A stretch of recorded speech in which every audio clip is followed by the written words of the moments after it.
Assalamualaikum warahmatullahi wabarakatuh. Para pemirsa Jamaah Jarawali Ma'unah Group dan pemirsa YouTube Al-Ma'unah Channel. Kali ini saya akan membahas tentang sosok dari Sunan Sendang Dhuwur ya. Banyak yang tidak mengetahui tentang sosok beliau ini ya.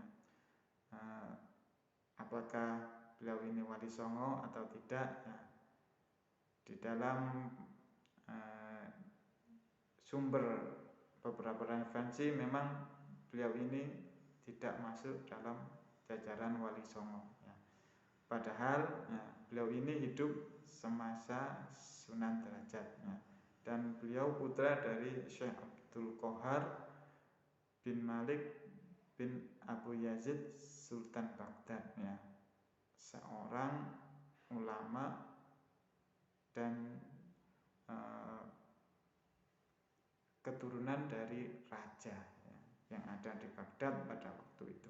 Nah, awal mula beliau ini adalah ketika ayahnya itu ya, Syekh Abdul Qohar itu merantau ke Jawa ya. Awal hasil beliau ini mendarat di Sedayu Lawasnya di Paciran ya. Nah, karena beliau ini perangainya bagus ya, kemudian dapat bergaul dengan masyarakat ya, akhirnya beliau ini dinikahkan ya dengan seorang putri penguasa Sedayu Lawas ya. Dikatakan istri beliau ini adalah cucu dari Sunan Kudus ya. Nah, kembali ke Sunan Sendang Dhuwur ya. Pada suatu waktu Sedayu Lawas ini mengalami pergolakan ya. Ketika itu diserang pasukan Ronggolawe dari Tuban ya. Entah perkaranya apa itu ya.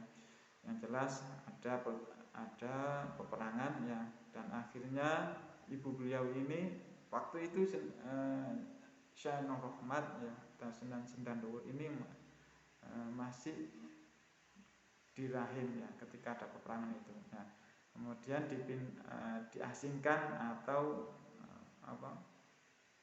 mengasingkan ya, diasingkan ke Sendang Dhuwur ini ya, yang ada di Paciran ya, dekat Tanjung Kodok ya. Nah, di tempat itu penduduknya itu masih banyak menganut Hindu atau Buddha ya. Nah, tapi Sunan Sendang Dhuwur ini tetaplah seorang anak ulama dan juga pembesar kerajaan ya. Tetap bisa menjaga akidahnya ya, dan bahkan beliau mondok dikatakan ke Ampel ya. Namun entah apakah beliau berguru langsung kepada Sunan Ampel ataupun putranya ya.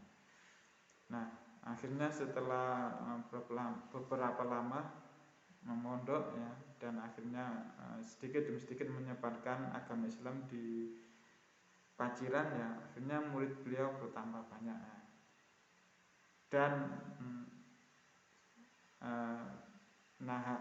siangnya beliau ini waktu itu belum mempunyai musola ya, ataupun masjid ya, karena di situ itu tempat pura ya. Ya, di situ itu lokasi itu tempat pura ya, Amitunon namanya ya. Nah, makanya beliau meminta saran kepada Sunan Derajat ya. Dan akhirnya oleh Sunan Derajat disarankan ke Sunan Kalijogo. Oleh Sunan Kalijogo beliau disuruh untuk ke Ratu Kalinyamat ya, putri atau cucu ya dari Raden Mata ya. Nah, yang ada di Jepara Mantingan ya.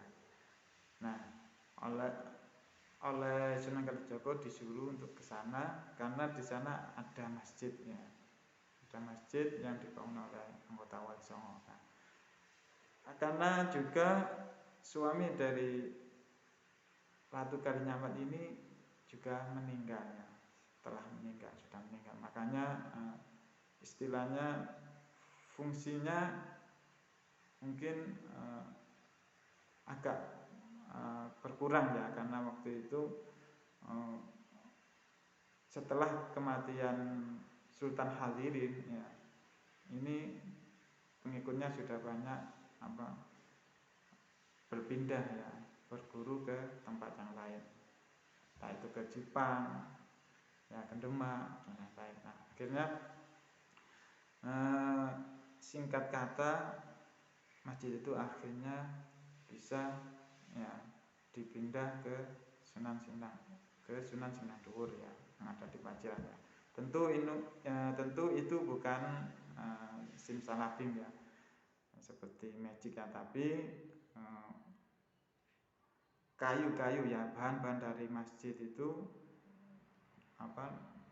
dipugar ya, kemudian kayu-kayunya ya, bahan-bahannya itu dibawa melalui kapal ya, kemudian sampai di Paciran. Nah, akhirnya dikonstruksi lagi lah masjid yang ada di Mantingan itu, kemudian menjadi masjid yang ada di Sinandowur ya. Kemudian keturunan dari Sunan Sinandowur ini banyak yang menjadi adipati atau bupati ya. Ada yang menjadi bupati atau adipati di Sedayu ya, kemudian menurunkan lagi di Pasuruan ya, yaitu Husen ya, Raden Husen Amongnegoro ya, makamnya ada di Sapuru Pekalongan ya. Kemudian menurunkan Raden Kosim, kemudian menurunkan beberapa kiai yang ada di Pekalongan dan Batang ya. Nah, ini disampaikan langsung oleh Habib Lutfi ya, bahwa Sunan Sinandowur ini setara ya levelnya dengan beberapa sunan yang ada di Wali Songo yang misalnya seperti Sunan Muria. Nah, itu levelnya sama. Saya kira cukup demikian ulasan singkat dari saya tentang Sunan Sinandowur. Mudah-mudahan ada berkah dan manfaatnya. Akhirul kalam, wassalamualaikum warahmatullahi wabarakatuh.